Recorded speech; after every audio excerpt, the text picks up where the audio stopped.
Hey, good morning from the office. We're North Georgia's only live online morning show. Hold on here a minute. I'm trying to get everything ready. Make sure I don't have anything volume up here. I'm not running late. I just have a lot to do. Now I know out there, if you're not new to the show, I enjoy coming in here. I'm your host. It's 8 a.m. on the East Coast, Thursday morning. Carla's Corner at 8:30. If you would like to contact the show, 706-889-9700. Chief at FetchYourNews.com, at FetchYourNews. Follow us on Twitter at FYNTV. Now, I think you should know by now how much I enjoy being right. Now, don't get upset. Don't get upset. I enjoy it for all of us. For all of us. Don't take that wrong. Don't get upset. I enjoy it. I enjoy when I know I'm getting ready to come in here and actually get to discuss some things that I know I'm correct on, and that I have been telling you for days what was going on. And well, let's just go with this. First of all, they never thought anybody would have a set big enough to keep going. You're going to say, wait a minute. Let's go, if you have it. If you don't, because I sent a lot of pictures, let's go with number 35, if you have it. Now, these are sworn statements, okay? They want you to believe that Brett Kavanaugh lied. But Brett Kavanaugh is getting ready to be, my hopes, but he's getting ready to be on the Supreme Court of the United States, okay? Leave that there. So he understood in his statement when he wrote it that night that anywhere they played a drinking game, he maybe needed to stay in a gray area, okay?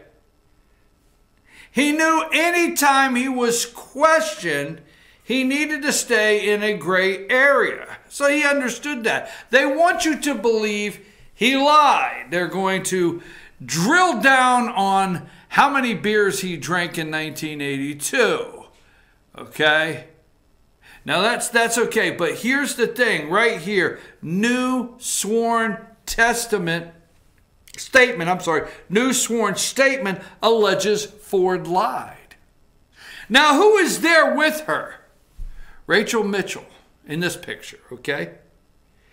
I told you Thursday, okay? I told you Thursday. Well, I couldn't tell you Thursday. It hadn't started Thursday morning. But I said Thursday afternoon. I told people I talked to Thursday afternoon. I said Friday morning on the show. I said Monday. Today is Thursday. Or Wednesday. Today's Wednesday. Oh, so there's no Carla's Corner today. You just going to let me go on and on? You just going to let me get that wrong? Knowing I'm on a day that I'm right, they'll let me just go on and on. No, it's Wednesday. So I've got all 2 hours. Anyhow, I told you Tuesday, every single day, that Rachel Mitchell was amazing. That's for you, Donnie. You know who you are. Well, I put a post out. I put a post out Thursday night. I think it was Thursday night or Friday morning. I put a post up, and all I said, and I will get that post after, okay, I go to break.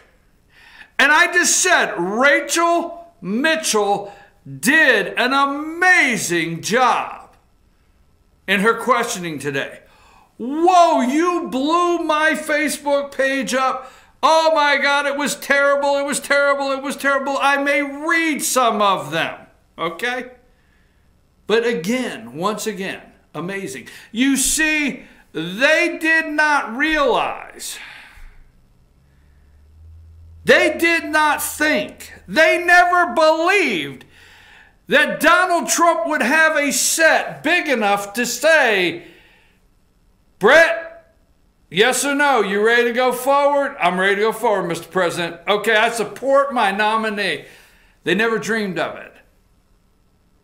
Bush would have already caved. Clinton would have caved. They all would have caved by now.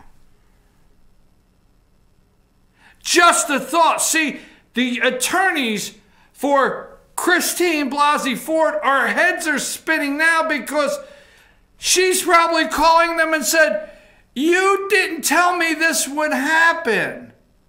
Well, we never dreamed of it. Republicans generally don't have this big of cojones. Why, we figured after that, we figured just your accusation. That's what took 4 or 5 days to get her there, not her fear of travel. Well, we thought just the accusation, they would cave. Well, we thought after the testimony, they would cave. We thought after Flake and Coons came together in a unifying bipartisan moment, they would cave. They're trying to explain to Christine Blasey Ford how she may be, will they be her pro bono attorneys if she is found to have lied to the Senate Judiciary Committee under oath. Let's play the video, okay? Let's go to the video of this question here. New sworn statement alleges Ford lied. So let's go to the video that I pulled up, and let's play it until I say to stop.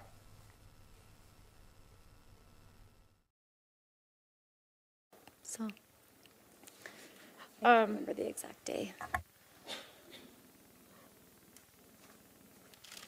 Have you ever had discussions with anyone besides your attorneys on how to take a polygraph? Never.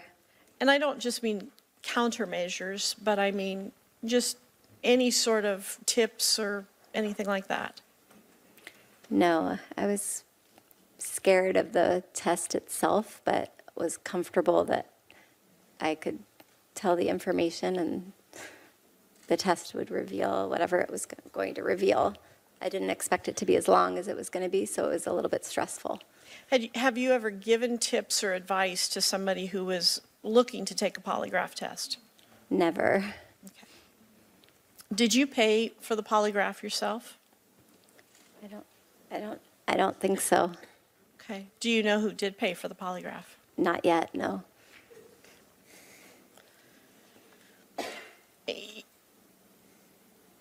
Did you have the handwritten statement that you wrote out? Did anyone assist anyone? Folks, let me just say to you, I was watching her line of questioning, and I kept one thing in mind, okay? A good attorney never asks a question that they don't know the answer to beforehand. Absolutely. That's what has amazed me with all of the networks, the deep state networks, trying to spin this lady, put that number 35 back up, trying to spin her questions to Christine Blasey Ford. Now they're trying to attack Rachel Mitchell, okay? But Rachel Mitchell, all right, as though you made fun of her on Saturday Night Live, as though the media is playing down her position, is actually asked the questions that she knew the answers to. You see, she knew the answer. She knew, my opinion, that Christine Blasey Ford had a boyfriend she dated for 6 years. 6 years, okay? Let me see if I can find those pictures.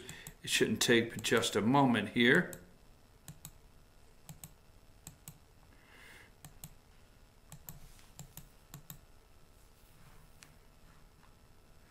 Sorry about the delay. Computer's not, I'm trying to make arrangements to get a new show computer, folks. This one is not accepting what I want to do, and I'm sorry about that. Now I want to find especially 2 here before we get to anything else. Let's go to number 5. Picture number 5. Senate Grassley, chairman of the Judicial Committee, under oath. See, Senator Grassley's letter to Ford's attorney. All right? Ford's attorney is a nervous wreck right now.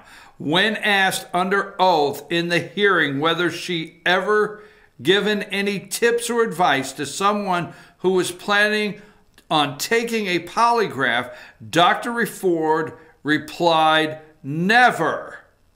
This is a statement raises specific concerns about the reliability of her polygraph examination results.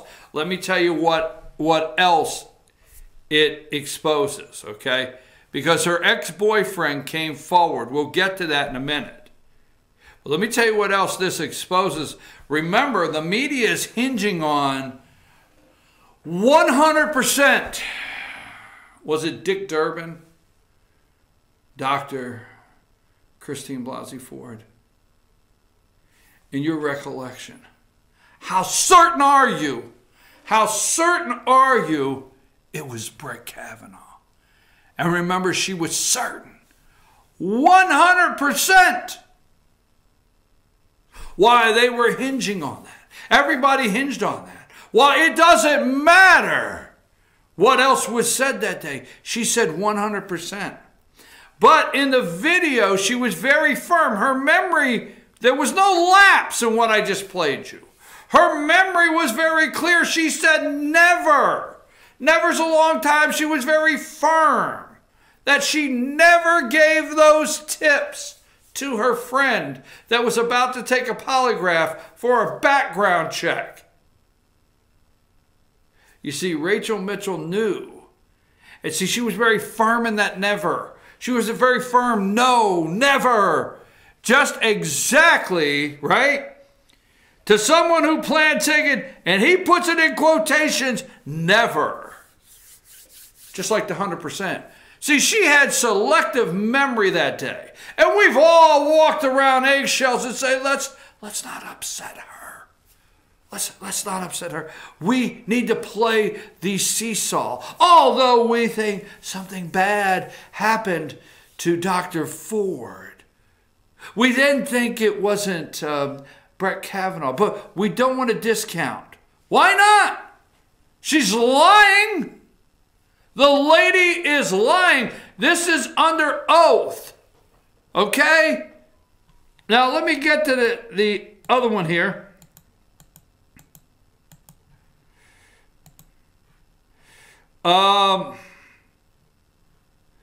Stay with me, stay with me, stay with me. Christine Blasey Ford's ex-boyfriend told Senate Judiciary he witnessed her coach a friend on polygraphs. Okay? Now he didn't just tell her. Okay? This is a sworn statement he's made. He is ex-boyfriend for 6 years. You remember the 2 front doors? He said, man, I don't know about 2 front doors, man. Seriously? An ex-boyfriend of Brett Kavanaugh's accuser, Christine Blasey Ford, told Senate investigators he witnessed her coach a friend on how to take a polygraph, contradicted her sworn statement before the Senate Judiciary Committee last week. In a sworn statement provided by Senate Judicial Committee, a man who claims to be an ex-boyfriend of Christine Blasey Ford for 6 years, that he personally witnessed Ford coach a friend on how to take a polygraph exam. If true, it means Ford provided false testimony to the Senate Judiciary Committee last week when she claimed she had never had any discussions with anyone about how to take a polygraph. Don't you find it interesting that Rachel Mitchell knew to ask that question?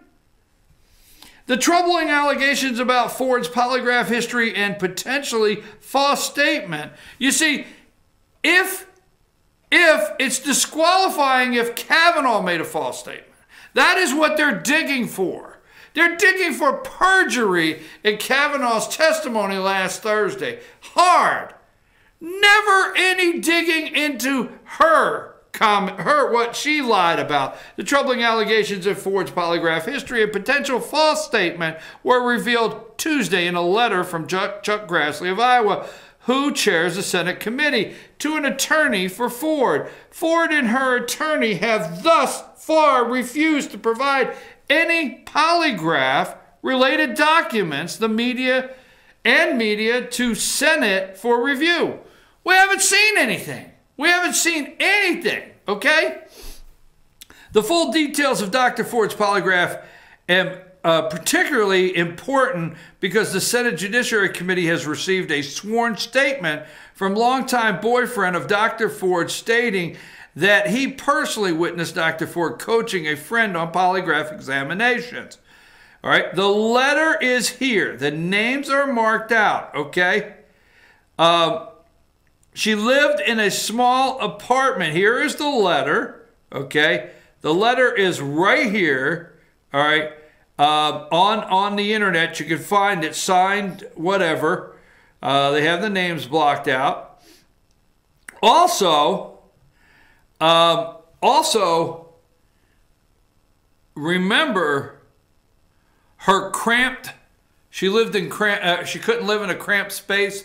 She lived in an apartment, the boyfriend claims, for 6 years with no double front door, and he had no idea in any way whatsoever that she was concerned about confined spaces with only one way to get out. He thinks, my words, the double front door is just a bunch of crock also, okay? And also the flying, he said she never had no fear of flying. They've lied over and over and over. And I told you from day one that Rachel Mitchell was exposing her. Let me tell you again what we do not have this morning for those that still don't believe that Rachel Mitchell did an amazing job questioning Dr. Ford, because she's lied over and over, okay? She did an amazing job for a couple reasons. But this for one, remember this morning, since last Thursday, the media does not know what to do because they do not have one soundbite. Not one soundbite. See, they won't play the Democrat soundbites, okay? But not one soundbite of a Republican senator on that committee attacking Christine Blasey Ford, Dr. Ford. Not one soundbite. You can't find one anywhere because it didn't happen. It didn't happen. So they can't come on this morning and say that, well, you know, Lindsey Graham was nasty to her, okay? And Ted Cruz was just nasty. And Kennedy said some of those backwoods slang things from, you know, Louisiana that she didn't understand. Tried to get her boxed in a corner. Not one. Republican side of that committee did an outstanding job because they were told from the White House, Kavanaugh's going nowhere. Don McGahn, there's no plan B. Don McGahn said, we're ready to go, and you better prepare for the best because we're going forward. I tell you what, Donald J. Trump. Now, before we go to break, there has been, and I didn't do it on purpose, but I will say this. I did it for one particular reason. Let's go to number one, okay? Search for whoever sent ricin to the White House. That's deadly. Absolutely, and we're going to show you the pictures here in a minute because I took timestamps.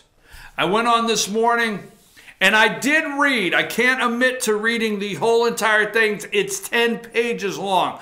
I read about 5 pages of the New York Times next attempt at taking Trump down, that Trump had money and got money from his dad. I read 5 pages. We'll go into that, okay? But do you realize this morning that an assassination attempt, yes, an assassination attempt on the President of the United States and the Secretary of Defense. Now, why Mattis? Why not? Why not?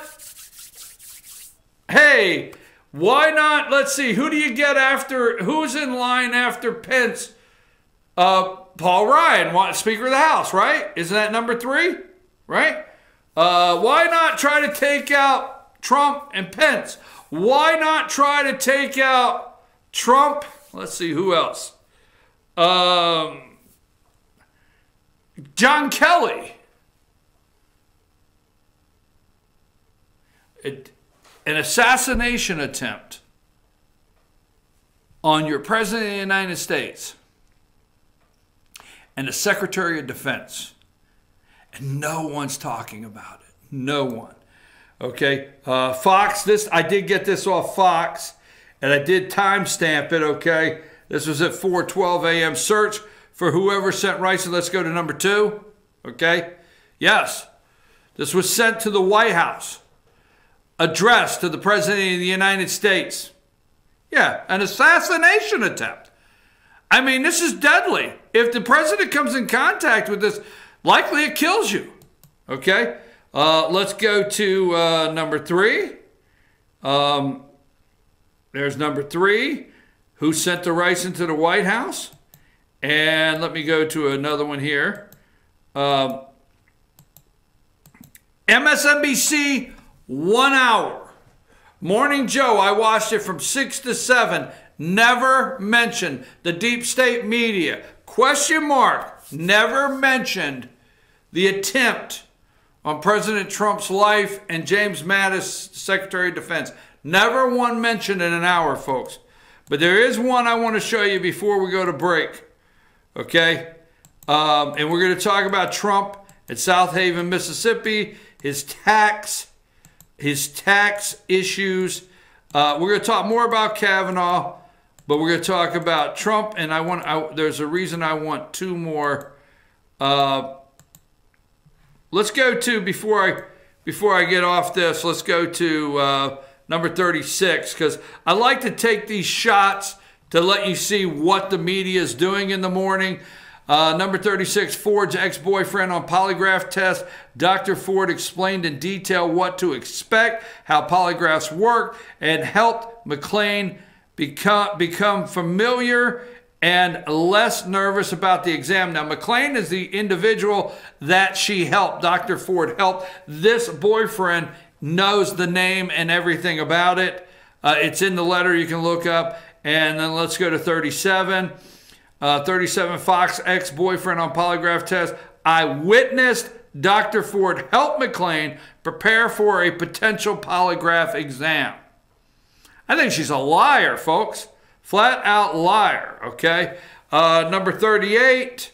Number 38, there's her security guard. See, that's a security guard that day. That is Bromwich, okay? And Katz, her attorneys that don't know what to do now. Ford's ex-boyfriend submits sworn statement, okay?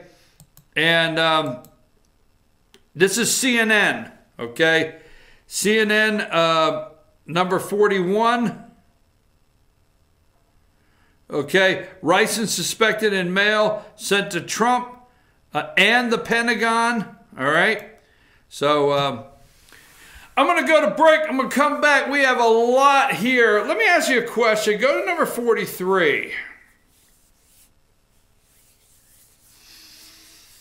Isn't it interesting, that picture? Oh, Coons there, Jeff Flake, senator from Connecticut, and Flakes. They shook on it. What did they shake on? What kind of deal they have going on? What are they up to? I have my suspicions. We're going to go to break. We're going to come back. President Trump, did he mock? Did he treat Dr. Ford, if you're a woman, do you get a pass to lie? Do you get a pass to make an accusation? Do you get these passes just because you're a woman? And if you say anything at all, the media is attacking our President of the United States as somebody that was attacking somebody that I think is a liar.